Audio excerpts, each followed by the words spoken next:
Bonjour et bienvenue dans cette toute nouvelle vidéo. Je vais vous expliquer combien de temps est-ce qu'on se remet d'une relation avec un ou une pervers narcissique. Donc vous saurez tout sur qu'est-ce qui va se passer à l'intérieur de vous, combien de temps est-ce que vous allez mettre pour pouvoir justement renaître, revivre, être vous, etc. N'oubliez pas, la première chose c'est de vous abonner. La deuxième chose c'est peut-être de partager cette vidéo avec une personne qui est en proie avec un ou une pervers narcissique ou qui vient de quitter cette personne éventuellement et elle est peut-être au 36e dessous et elle se dit je ne vais jamais me relever, je n'y arriverai pas, ça va être difficile, ça va être compliqué, je ne fais que de pleurer, je passe du rire aux larmes, c'est difficile, c'est compliqué. En attendant, n'oubliez pas aussi que si vous avez besoin d'une séance de coaching en privé, c'est tout à fait possible. Vous avez l'occasion soit de me joindre en mode en urgence en 30 minutes, le lien est dans la description, en séance de coaching d'1 heure. Et alors ce qui est vraiment bien, ce que j'ai mis en place, c'est mon calendrier. Donc vous cliquez sur le lien et vous allez choisir vous-même la date et l'heure en fonction des disponibilités qui restent, bien évidemment. Et comme ça, c'est déjà fait, c'est déjà établi, on évite le changement d'email où on ne s'y retrouve pas, c'est long, etc.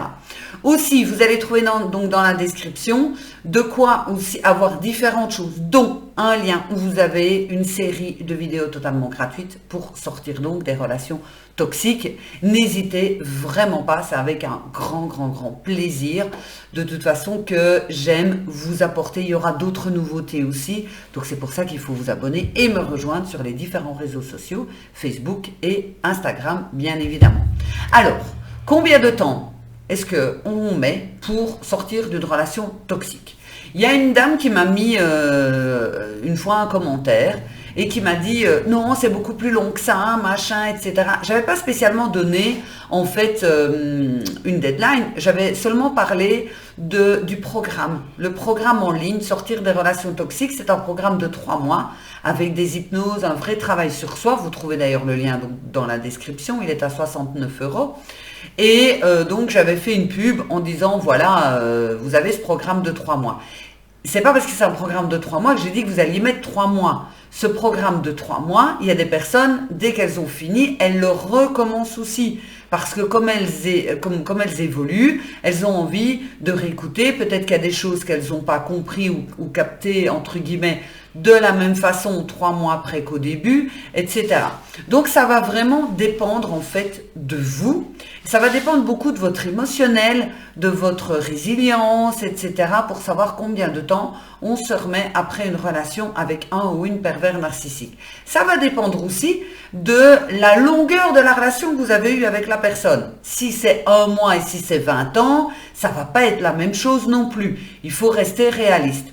On sait plutôt à quel moment on est sorti de cette relation quand l'émotionnel par rapport à tout cela est parti.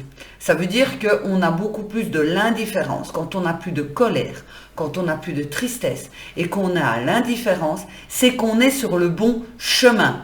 Tant qu'on a de la colère après la personne, c'est qu'il y a toujours un lien. S'il y a toujours un lien, c'est qu'il y a toujours un lien émotionnel, qu'on est toujours dedans en fait, qu'on n'en est toujours pas sorti.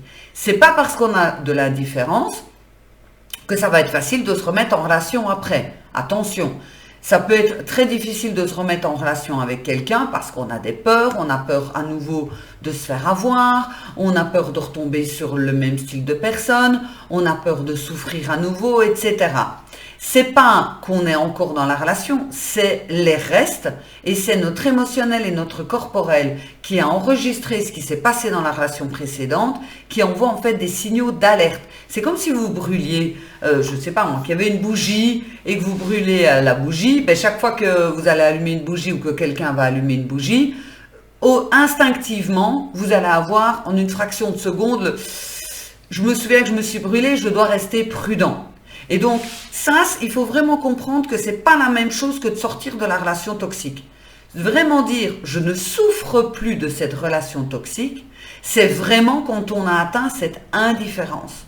C'est-à-dire que il ou elle peut faire ce qu'il veut, on s'en fout et on a retrouvé justement cette joie de vivre, on a retrouvé notre identité.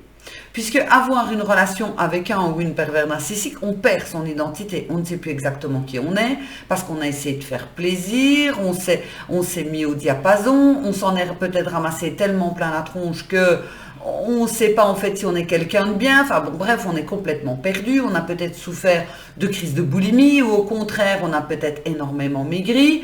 Et donc, en fait, on est complètement paumé. On ne sait plus ce qu'on doit faire. Alors, on se culpabilise parce qu'on se dit, oui, il y a une grosse partie, c'est de ma faute. C'est de ma faute parce que j'aurais dû le voir arriver. Peut-être que si j'avais fait les choses différemment, on n'en serait pas arrivé là. Puisque l'autre, vous n'arrêtez pas de vous dire que c'est de votre faute en même temps. Et donc, quand on arrive à, moi je sais qui je suis. Je sais que j'ai fait du mieux. Je n'ai pas dit que j'étais parfaite dans cette relation. Je sais que j'ai fait du mieux que j'ai pu et que j'ai tout essayé. J'ai essayé avec les larmes, j'ai essayé en pétant une durite, j'ai essayé avec le dialogue, j'ai tout essayé, il n'y a rien qui marche. Ben, à un moment donné, c'est se rendre à l'évidence. Donc quand vous aurez atteint ce truc de « je m'en fous complètement », c'est plus mon premier sujet de conversation, c'est voilà, je suis bien avec moi-même, c'est qu'effectivement, cette relation ne vous fait plus mal. Ensuite, il va y avoir les restes. Les restes, c'est ce que je vous ai dit quand vous allez vouloir rencontrer quelqu'un.